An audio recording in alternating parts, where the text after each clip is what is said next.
Hi, my name is Simon. I'm fixing up this $1 boat to sail around the world. I've already rebuilt her a new engine, and now it's time to rebuild her transmission. Why am I rebuilding this? Well, for one, it's nice to have a new rebuilt thing. I have a new rebuilt, kind of ready to go, brand new engine. It would be nice to have a brand new transmission to go with it. And why am I doing it? Well, transmissions are terrifying, and I've never done one of these. And, I love a good challenge, but also this is going to be my boat for the next decade or more, and I really want to know it. And I'm really sick of that rationale because I hear it all the time. Well, at least you'll know it through and through. Yeah, I will. So it's not much solace when I'm going through it, but I'm sure down the road, when I hear a weird noise, I'll be able to say, hey, that's though and this and that bolt, maybe. And then go in and check, and have that kind of knowledge. And maybe that'll be handy in the spur of the moment. Right now, it's just a lot of work. But good news is that I don't have to do this alone. There is a fantastic video, it's 4 years old, about teardown and rebuild of this exact transmission up on YouTube. I put the link right in the front of the description. If I do anything wrong here, just know I'm copying a transmission expert in the Midwest somewhere, and you can go comment on his video and tell him he's wrong. I'm sure he'll love to hear it. I'm gonna go do this. I nearly had a catastrophe right here. The transmission's being held on by one bolt. You'll notice the transmission is actually where the engine mounts are. And so if I had undone that on bolt, the entire engine would have collapsed down onto this dolly. I'm not sure if it has far to fall, but I'd rather it not fall at all. So we're gonna prop it up before we take that off. Before I get to the rebuilding of the transmission, I have to get the transmission off of this engine, and as you can see, it is a rusty mess. Now, this thing should only have about 700 hours on the clock, but my God, was I ever ambitious thinking that this thing was just going to pop off with a couple of hammer strikes. It fought me at every turn. Before I even got this thing open, I was struggling. So 700 hours, yes, but also definitely in some salt water for an extended period of time. It's not looking good from the outside. Oh my God, I should double check. I mean, It's not. No, there's no extra bar. Alright. Because I've definitely been there before. Now, there are a lot of tactics for ripping off a seized-on transmission, but in this case, I just had to pry until I could get a nut in there, and once I got the nut in there, I could send a bolt in and push this whole thing out. It did take a lot of help from Dusty, but we finally did get it. No more bitching about the redneckery shit. I'm not bitching about it.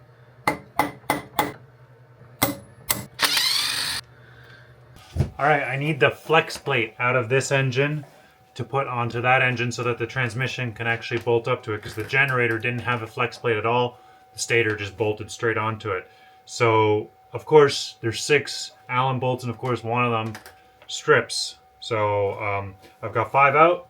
Need to get this last 6th one out. We're going to clean it up with the Dremel and then weld an Allen wrench directly to it and hopefully get a little bit more leverage and get this thing out.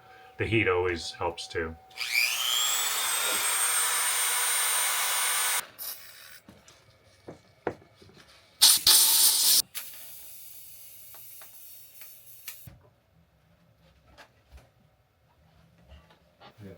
Hell yeah! Hell yeah!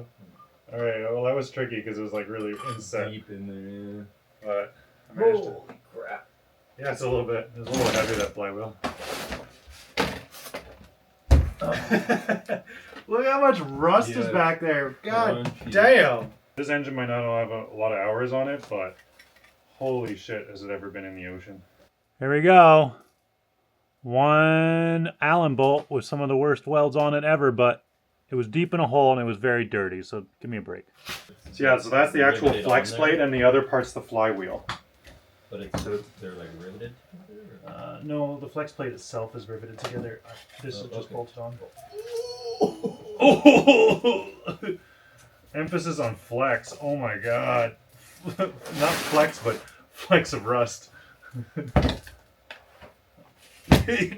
Yeah. So gross. Fun cleaning all this up. Oh yeah.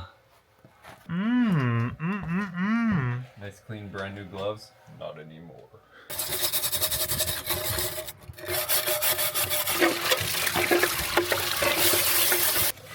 All right, and in the teardown of this, we discovered that there is a small crack. Now, I thought really quickly that this was a flex plate. It's not a flex plate. There's basically two things in the automotive world. You can have flex plates and you can have flywheels. Both of them are connected to the starter. You'll notice that engine already has a flywheel right there. And then it has this extra giant chunk of steel. Also, I guess, a flywheel? I don't know. Anyway, double flywheel in. Super cool. In the marine world, we have something called a damper plate. And that's what this is. This is a damper plate. And they're kind of a little generic.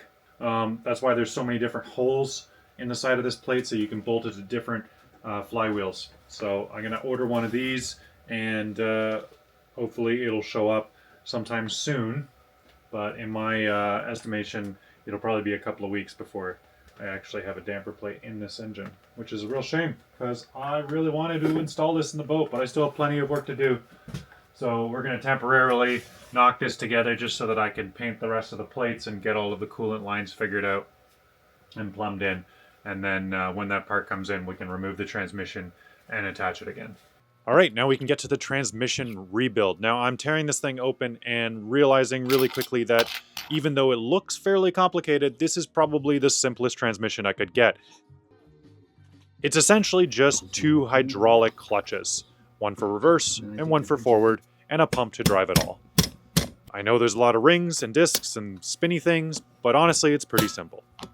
So this is the gear selector. When you put it in forward or reverse, it just funnels the pressurized ATF fluid to one piston or another and puts that piston into gear. And to drive all of that, we have a hydraulic pump at the front of the transmission. This pumps ATF through the gear selector and to each one of these pistons, and then once it reaches a certain pressure, it will pump it down to the cooler. And here we have the reverse gearing. It is the hydraulic clutch that activates reverse for this transmission.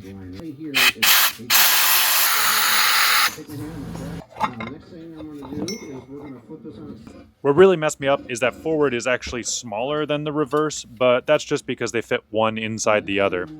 It actually has more clutch plates and is designed to handle more power for more consistent amount of time, and it was actually way more of a pain in the ass to get this in and out. Screaming at this snap ring to try and get out. Do I have the right tools? Yeah, I actually do, which is more frustrating than usual because now it just means that the reason I'm having such a trouble is because I'm a big, stupid dum-dum. Don't worry, it'll all be over one day.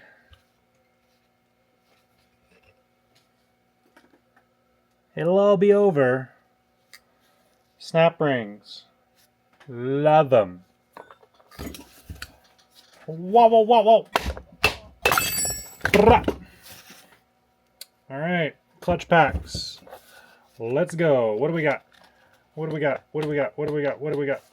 Let me guess. Another snap ring in here somewhere, right? You son of a bitch.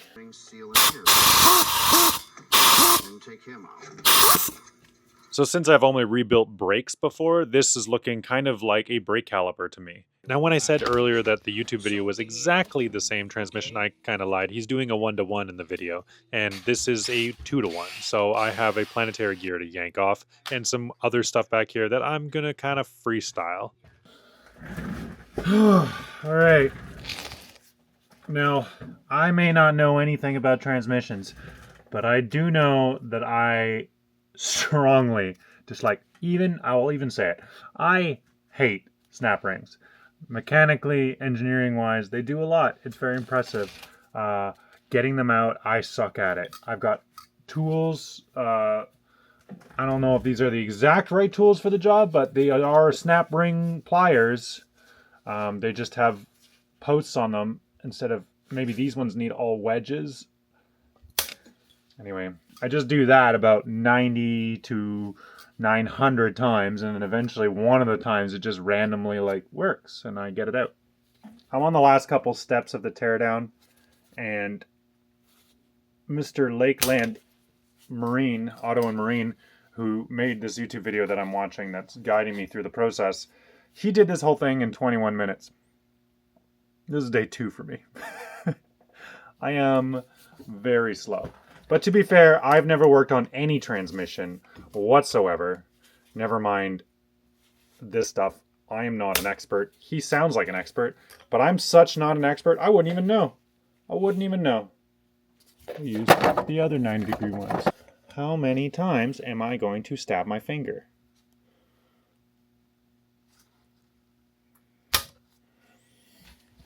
"900 times." I've had so many different types of burnout over the years doing this, you know, snap ring burnout. That's a new one for me though. Snapped my snap ring tool. This snap ring is still in. That's 4 hours in so far on getting one snap ring. That takes my boy half a second to do. Like, I know these are not that hard, and I know like experts out there can do this, but so burnout. Yeah, I've burnt out on boat stuff and on YouTube and on just everything a dozen times or more. I think it's really important to set up systems of support for yourself that help you put the ship back on course, because you will burn out. You will burn out. If you try and do anything worth doing, you will burn out at some point. And it's a matter of how you get back on that horse, or avoid falling off in the first place. Eventually, the snap ring will come out of this transmission. It can't be in there forever. Now, it might be at the heat death of the universe, or it could be next time I try it.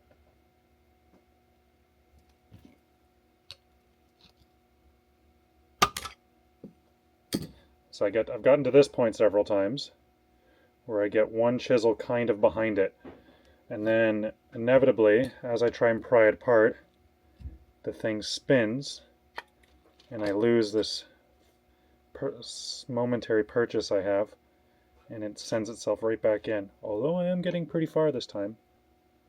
I might get it. I might get it on camera. Spins, but doesn't spin out. Oh, you son of a bitch. Come on.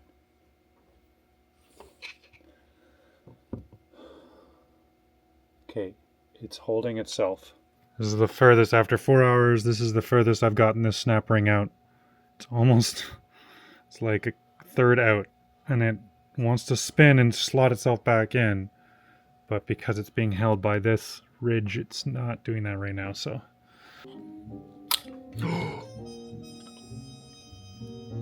Oh, fuck. You gotta be kidding me.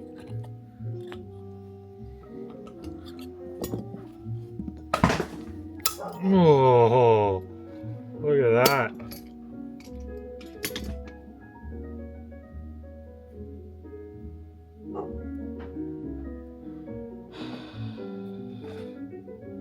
Wild.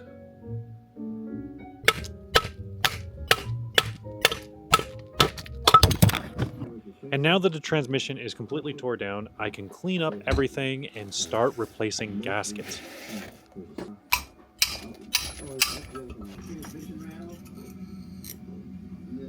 Now that I've dealt with the clutch packs for forward and reverse and their respective pistons, I have to deal with the input and the output shaft.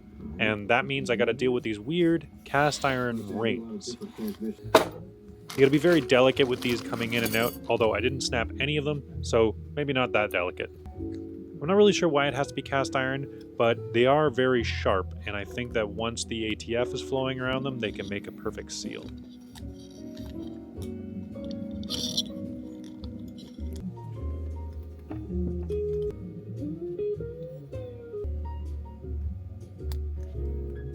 Okay, so I've got input and output shafts with new pressure rings. These are these cast iron locking rings.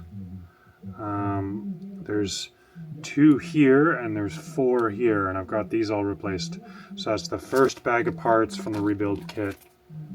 installed, which are most likely the easiest.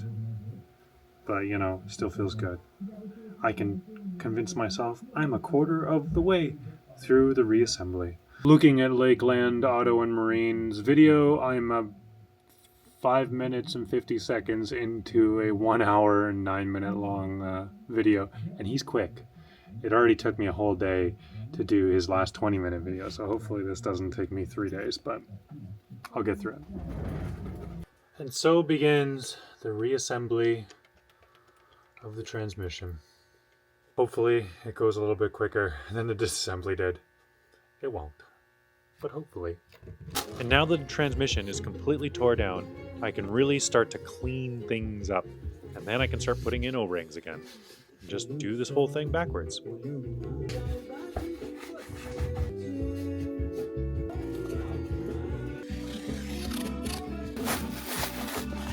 This is the old one. This is the new one. New one's definitely got a little bit more bite to it, but the old one looks good. Either way, I'm still replacing it just for funsies.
Okay, well it happened off camera, but there you go. Did get it off. Is that another snap ring for me to deal with? Woo!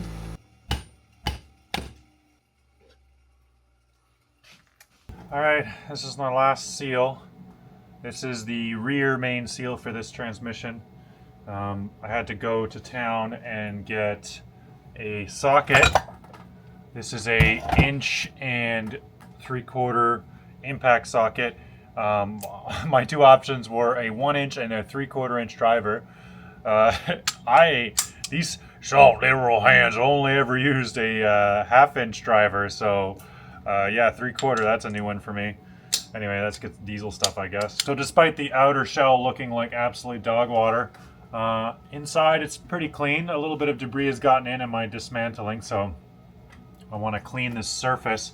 There's actually a fair bit of rust pitting on the surface that main seal fit to, so I'm going to make sure I get that nice and clean. Get some emery cloth in there, and make sure the new seal has a nice thing to attach to. The problem with these transmissions that you're going to see in almost every boat is that because they sit at the back of the engine at the lowest point, the engines are often tilted slightly aft. They just don't get looked at, and they rust and they rust and they rust. I was really surprised that all these bolts came out smoothly. I haven't had to use a blowtorch, never mind a stud puller or anything like that. So everything has come apart pretty good, which I'm really impressed with. It looks like this engine was certainly neglected towards the end of its life, but at least it was assembled with some care, and everything had some anti-seize and other corrosion inhibitors in the threads. So everything came out pretty good, despite the last decade of abuse that this engine has most certainly gotten, and this transmission. So it looks like crud on the inside, but the interior is looking great. The ATF was solid. There's no water ingress on that, so none of these seals were actually leaking despite their haggard appearance. So we'll get all new seals in this thing, we'll get all new gaskets, and we'll put it back together and get this thing painted and bolted onto the engine.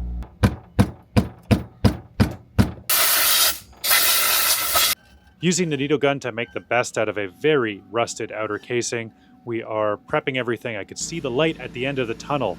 We're going to do the rear main seal, and I also put a little bit of RTV around the splines so that when I put in my last coupler, it actually seals up and no ATF can make it down the splines. We'll put our forward piston like this little ice pick, just kind of help compress the seal end so you don't rip it. It's a loss of pressure in forward, that's no bueno. So let's start with our forward clutch then. This is a clutch drum. These pistons push in hard. Sometimes I even take a feeler gauge and walk around here. This is assembled. If I put it on the wrong way, I won't be able to... So when the hydraulic fluid goes through that hole, it fills the cavity back there, pushes that out, and engages these plates, and that makes it go forward. Do you want me to get my big fluffy dog so we can have some dog hair in there? That would be great. After squeezing together the two slave cylinders for forward and reverse, I'm on to what is supposed to be the hardest part of the project, and that is pushing together the forward clutch assembly. Now, this job requires a press, and none of my friends on Gabriella have one. All this does, in my opinion, is hold the clutches, because I'll show you when we assemble this, I need something to hold these clutches in. And I just do... This is kind of a press fit. We're going to use the press we don't have. I'm excited. I'm excited. This is the part. If you're a Full Metal Jacket fan, you know what I'm talking about. So, let's... Alright, and then I put this right over top So that's the part I need to press and for. then slowly, I'm going... Hide that. Don't look. I don't look. Don't look. Don't look. Don't look. Don't look. You want to use rubber here, you want to mar up this surface. You know, in fact, I'm going to drive it out. Sometimes I do this, I'm going to drive it all the way out. We'll start on our case, okay? Inspect our case, make sure... But you're going to see a thrust washer there on bush... I don't know why everybody doesn't do this. It's so easy looking. Easy. Super easy. Super easy and great and easy. Ridicule me. Let's give her some lube.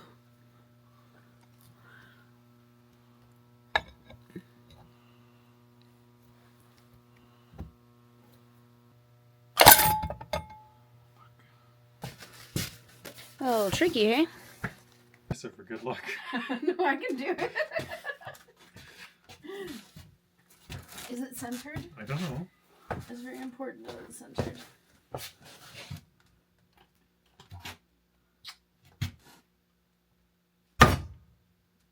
Did it move? Yeah. Hold on. Okay, go ahead. I just want to make sure my block is centered.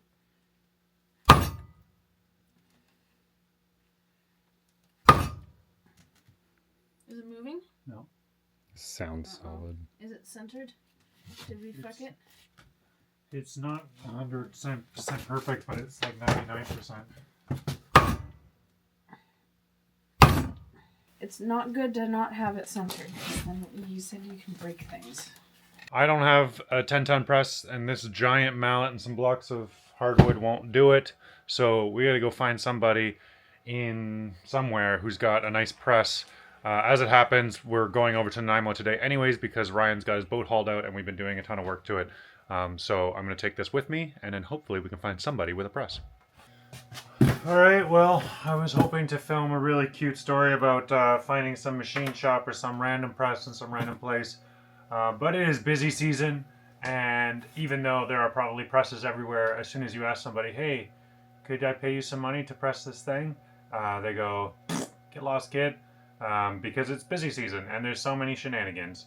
And fair is fair, I don't really want to get caught up in anybody else's shenanigans and silliness, so I bought myself a whole ass press. This episode is getting expensive for a thing I definitely did not need to do.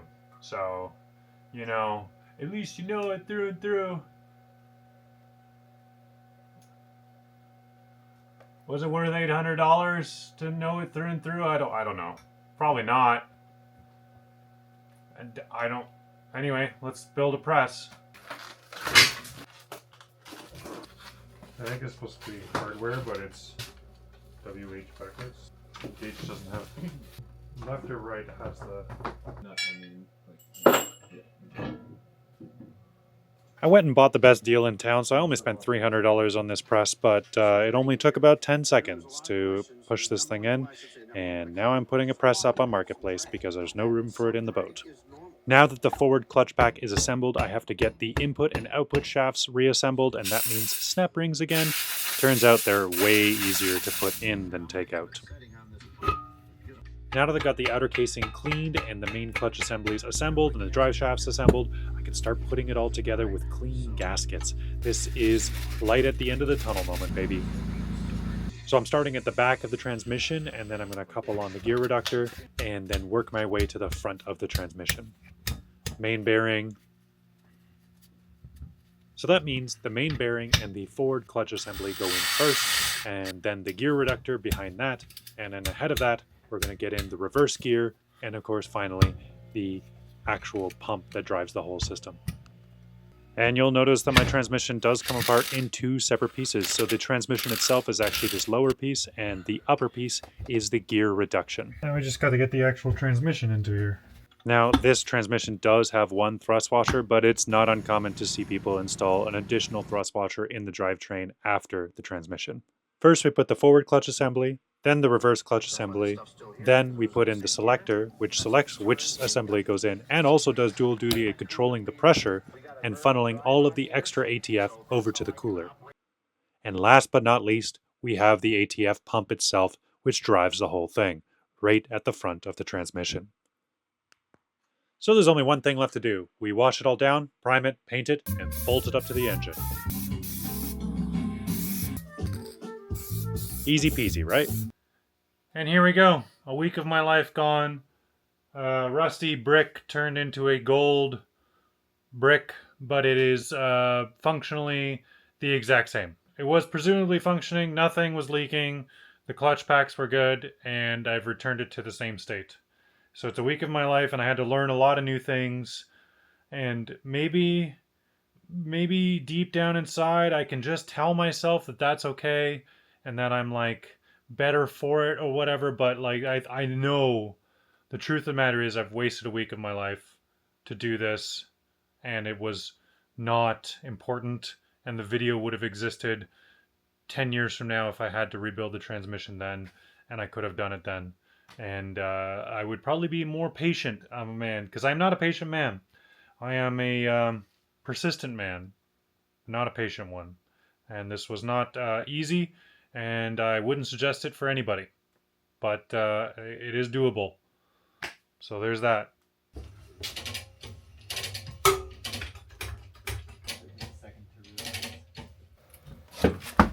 Studs go through. It's just it's too tall.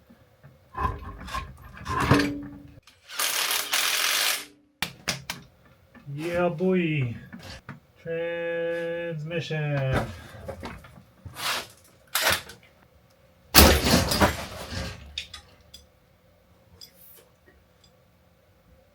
Pooped a little bit.